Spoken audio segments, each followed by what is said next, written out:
The Israeli military is again intensifying its air and ground offensive in Gaza. Strikes on Thursday killed at least 50 Palestinians as Israel presses its military campaign against Hamas, which is considered a terror group by many countries. Over 21,000 people have been killed in Gaza, according to the Hamas-run health ministry. Most of the population has been displaced. The aftermath of another strike on the Maghazi refugee camp in central Gaza. Much of the site is in ruins, with some residents still buried under rubble. Others have fled, trying to escape the bombing. They told us to go to Rafah, but we don't want to. Why should we? To go and live in the streets there? The entire neighborhood here was evacuated. As more people flee their homes in search of shelter, many end up in makeshift camps. Overcrowded and without running water, daily life is a constant struggle. Enough of the war. Enough of the pain, enough of the hunger, of the hurting. We're tired of everything in this life. There's nothing for basic needs.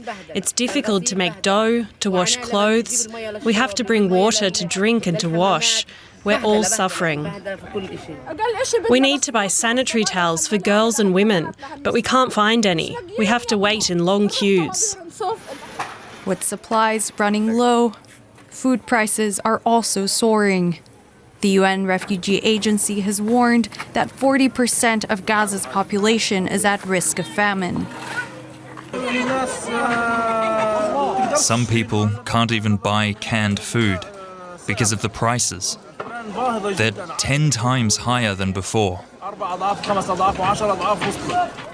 No matter where they go, Gazans say their lives are always at risk. If the bombing doesn't kill them, they fear a slow death from hunger or disease. Stephen Ryan from the International Committee of the Red Cross is in Rafah, where nearly half of all Gazans have fled. He told me about the conditions there. Well, the scenes that you see across Rafah each and every day become more and more concerning. Over the last couple of weeks, we have seen tens of thousands, if not hundreds of thousands of people arrive in Rafah to set up temporary tents in places that aren't designed to host large numbers of people.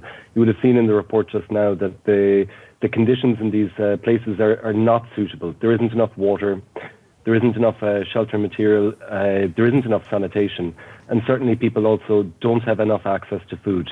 Even if there is food on the market, you will have heard that most people can't afford it. So the conditions here in Rafah are extremely dire. And the humanitarian organisations that are here are struggling to be able to respond because we do not have enough relief supplies to be able to meet these needs. These situations, these places are not set up to receive large numbers of people, and each and every day, more and more people arrive. And beyond those very immediate and basic needs, what are the health risks of having so many people living in such tight quarters? Well, certainly you can imagine that for families that are looking after children, it's very difficult for them to be able to look after the hygiene needs of their children and of their whole family. Being able to look after their food, if they have any food, to be able to keep it in hygienic conditions is difficult. And also cramming so many people into such a small space during the winter, when people don't have enough blankets or don't have enough shelter, this is something that's going to, without doubt, have a serious impact on the health condition of people that have had no choice but to come here in search of somewhere safe. One of the areas that the ICRC is focusing very strongly in is on trying to support the health system of Gaza. We have a medical team that's here working in one of the hospitals, and we deliver relief items to hospitals, medical items, including supplies, including essential medication. But with the scale of displacement, with the number of people that are being squeezed into a very small area here in Rafah, the likelihood of more and more people having greater medical needs beyond the injuries caused by the ongoing armed conflict is something that we're extremely concerned about. And indeed, we've seen 85% of Gazans displaced in the last 3 months. From the people you've been speaking to there, how do they view their future and what it might hold? each and every day when I meet Palestinians across Gaza, they tell me of their fear from the ongoing fighting, their uncertainty about what's going to come next, because nobody knows what's going to come next. Each day I meet people in the hospitals where we work who are trying to look after sick family members, injured children, trying to seek if there's opportunities for them to get specialist medical treatment abroad. And right now, most people here in Gaza are trying their best to manage on a day-to-day basis. They have bigger concerns than the long-term future about, basic items like food and water and where they're going to be able to sleep tonight.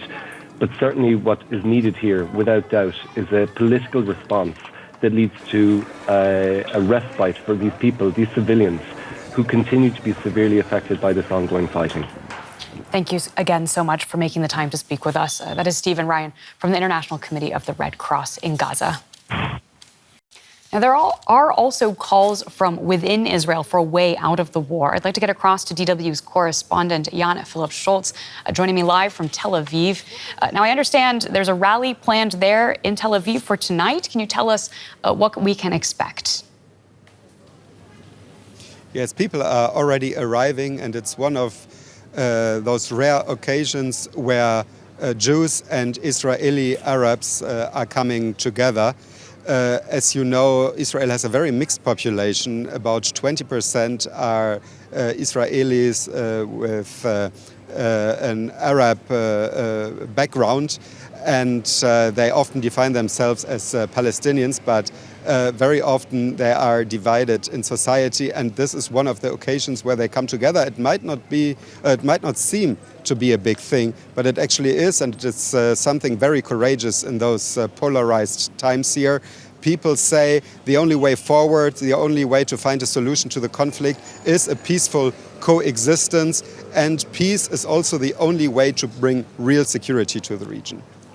And so after almost 3 months of bloodshed, how much support is there generally amongst Israelis for the war? Polls show that the majority of people here are still in favor of the war. Prime Minister Netanyahu has lost support in the past weeks, but regarding the war, there is still a majority that says the fighting has to continue until Hamas is destroyed. Well, thank you so much for your reporting. That is DW correspondent Jan-Philipp Scholz for us in Tel Aviv.